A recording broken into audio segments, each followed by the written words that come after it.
शराब घोटाले में आरोपी संजय सिंह अभी बेल पर बाहर है, लेकिन आज उन्होंने शराब घोटाले में प्रेस कॉन्फ्रेंस की और घोटाले पर बड़े खुलासे का दावा किया। मतलब सोचिए, खुद आरोपी होकर वो खुद को और अपनी पार्टी के नेताओं को क्लीन चिट बांट रहे हैं। अलग ही खेल चल रहा है बॉस। ये बेल पे बाहर आए हैं, अभी आरोपी हैं और वो सबको क्लीन चिट बांट रहे हैं कि तुम भी ले लो, तुम भी ले लो, तुम भी ले लो, सब क्लीन। संजय सिंह ने आज शराब घोटाले में प्रेस कॉन्फ्रेंस में अरविंद केजरीवाल को क्लीन चिट दे दी और कह दिया कि शराब घोटाला तो बीजेपी ने किया है। यानी एक आरोपी दूसरे आरोपी की बेगुनाही साबित कर रहा है। खैर, संजय सिंह को सुनिए आज उन्होंने शराब घोटाले को लेकर क्या कहा, फिर बताऊंगा कि संजय सिंह जो कह रहे हैं वो शराब घोटाले में मौजूद सबूतों से कितना मेल खाता है। शराब घोटाला भारतीय जनता पार्टी ने किया है और ये शराब घोटाला ईडी के जांच के बाद शुरू हुआ है और दिल्ली के मुख्यमंत्री के खिलाफ गहरी साजिश के तहत ऐसे बयान छिपा लिए गए, अनरिलाइड अपॉन डॉक्यूमेंट में डाले गए जो बयान केजरीवाल के खिलाफ नहीं थे और दबाव बनाकर जो बयान लिया गया वो बयान आधार बनाया गया, झूठा बेबुनियाद आधार। इन लोगों की प्रेस कॉन्फ्रेंस सुनने में लेकिन मजा बहुत आता है। संजय सिंह ने शराब घोटाले के लिए बीजेपी को जिम्मेदार ठहराया, लेकिन इस केस में जो एक्सक्लूसिव जानकारी हमारे पास है वो तो अलग ही कहानी बता रही है। हम आपको इस मामले में से जुड़े कुछ नए फैक्ट्स दिखाते हैं जिसके बारे में संजय सिंह ने कुछ नहीं कहा। हमारे पास जो शराब घोटाले से जुड़े हुए दो लोगों की एक्सक्लूसिव चैट की जानकारी है। यह बातचीत सुनील दुग्गल और मनोज राय के बीच हुई। ये दोनों ही परनॉर्ड रिकॉर्ड नाम की शराब कंपनी में काम करते थे। सुनील दुग्गल ने विजय नायर के खिलाफ ईडी के सामने गवाही भी दी थी। चैट में सुनील दुग्गल मनोज राय से कहते हैं, आपको नायर के बारे में पता होगा, उसकी एड एजेंसी ने पहले बकार्डी के साथ काम किया था। वो बहुत सारी चीजों की डिमांड कर रहा था जो हमने मना कर दिया था। उसका कहना था कि लोकल कंपनियां बहुत कुछ ऑफर कर रही हैं, इसलिए हम उनके साथ जाएंगे। इसके बाद सुनील दुग्गल ने मनोज राय को लिखा कि इसलिए तुम उसकी बात सुनो। दोनों लोगों के बीच यह बातचीत 30 मार्च 2021 को दोपहर 12:19 पर हुई और यह बातचीत का रिकॉर्ड भी ईडी के पास है। यानी इस बातचीत से साफ है कि विजय नायर शराब कंपनियों से डील कर रहा था, जबकि उसका शराब नीति से कोई लेना देना नहीं होना चाहिए था। लेकिन ये सारे सबूत ईडी रख रही है कोर्ट के सामने, फिर भी ये कह रहे हैं कि कोई सबूत ही नहीं है बॉस। हमारे पास एक और चैट की एक्सक्लूसिव जानकारी है जो गोवा चुनाव से जुड़ी है। इसमें दो लोग गोवा चुनाव के प्रचार पर बात कर रहे हैं। इस चैट में एरन जिंक एडवर्टाइजिंग गोवा की तरफ से लिखा है कि भाई आप पेमेंट कैश होगी या बिल बनेगा और कब तक पेमेंट मिल जाएगी। इसके जवाब में दूसरा व्यक्ति कहता है कि दोनों होगा, यानी कैश में भी पेमेंट लिया जाएगा और चेक से भी पैसा आएगा। यहां पर सवाल यह कि आम आदमी पार्टी बिलिंग और कैश दोनों तरीकों से पेमेंट क्यों कराना चाह रही है।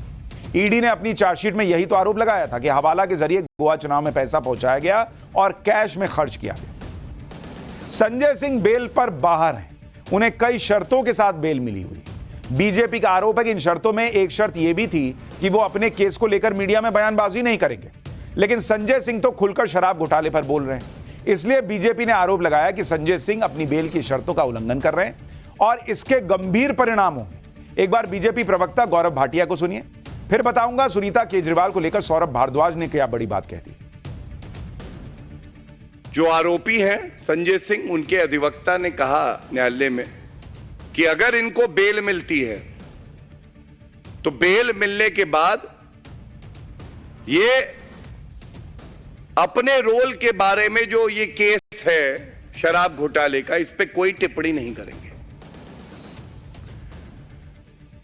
मैंने उनका साक्षात्कार कई न्यूज चैनल्स पर सुना और बड़ी जिम्मेदारी से मैं ये कहता हूं, ये जो पहली कंडीशन लगाई थी सर्वोच्च न्यायालय ने, इस कंडीशन को वायलेट किया है आरोपी संजय सिंह ने।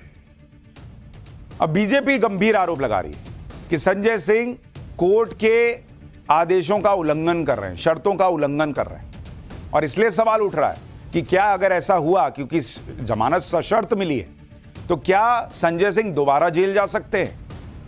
हालांकि संजय सिंह एक बात और कह रहे थे कि जो बयान कई गवाहों ने दिए उसमें केजरीवाल का नाम लेने के पहले की गवाही को ईडी ने नहीं माना।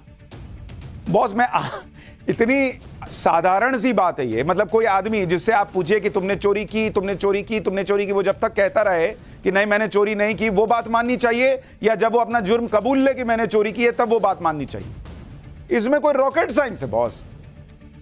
ईडी पूछे, सीबीआई पूछे, पुलिस वाला पूछे, थाने में बैठा के कोई पूछे, किसी के मर्डर केस में पूछे, किसी हवाला केस में पूछे, किसी पीएमएलए केस में पूछे, किसी में भी पूछे, जब मानेगा कि हाँ भाई हमने गलती की, मान लिया, उसकी वैल्यू होगी। कि जब तक वो कहता रहा कि मैंने नहीं माना, मैंने नहीं माना, मैंने कुछ नहीं किया, उसकी वैल्यू होगी। गजब ही हिसाब चल रहा है। हमने आपको पहले ही बताया था कि संजय सिंह के बाहर आने से आम आदमी पार्टी में अंदरूनी टकराव भी बढ़ सकता है, और इस आशंका के बीच आज आम आदमी पार्टी के नेता सौरभ भारद्वाज ने बड़ा दावा कर दिया। सौरभ भारद्वाज ने कहा कि सुनीता केजरीवाल ही पार्टी को एकजुट रख सकती हैं। सुनीता केजरीवाल का कार्यकर्ताओं पर पॉजिटिव प्रभाव है, मुश्किल समय में पार्टी को एकजुट रख सकती हैं वो। सुनीता केजरीवाल चुनाव में प्रचार करेंगी तो अच्छी बात है। सौरभ भारद्वाज के इस बयान को तो यही मतलब निकाला जा रहा है कि अरविंद केजरीवाल के बाद कोई है तो वो सुनीता केजरीवाल है। अब सवाल उठ रहे हैं कि क्या सौरभ भारद्वाज ये बयान जानबूझकर उनसे दिलवाया गया है क्या, ताकि पूरी पार्टी को यह मैसेज चला जाए कि सुनीता केजरीवाल ही प्रमुख चेहरा है, संजय सिंह नहीं। वरना आप सोचिए, अचानक सौरभ भारद्वाज इतना बड़ा दावा क्यों करने लगे, और वो भी संजय सिंह के बाहर आते ही। सुनीता केजरीवाल ही पार्टी को एकजुट रख सकती है, यह कहने की जरूरत आज क्यों पड़ गई भाई? जबकि सुनीता केजरीवाल तो फुल टाइम क्या पार्ट टाइम नेता भी नहीं है, वो पार्टी के किसी पद पर भी नहीं है, फिर भी ऐसे बयान दिए जा रहे हैं। और अगर सुनीता केजरीवाल को पार्टी को एकजुट रखना पड़ रहा है तो फिर तो मतलब यह कि आप माने बैठे हैं कि केजरीवाल लंबा अंदर गए, बाहर नहीं आएंगे। और दूसरा सवाल उठ रहा है कि संजय सिंह के बाहर आते ही पार्टी में कहीं नया गुट ना बन जाए, उनको नेता बनाने, सीएम बनाने की बात ना हो जाए, इसकी वजह से ऐसे बयान दिलवाए जा रहे हैं। तमाम चीजें चल रही हैं, उस पर बात बताता रहूंगा।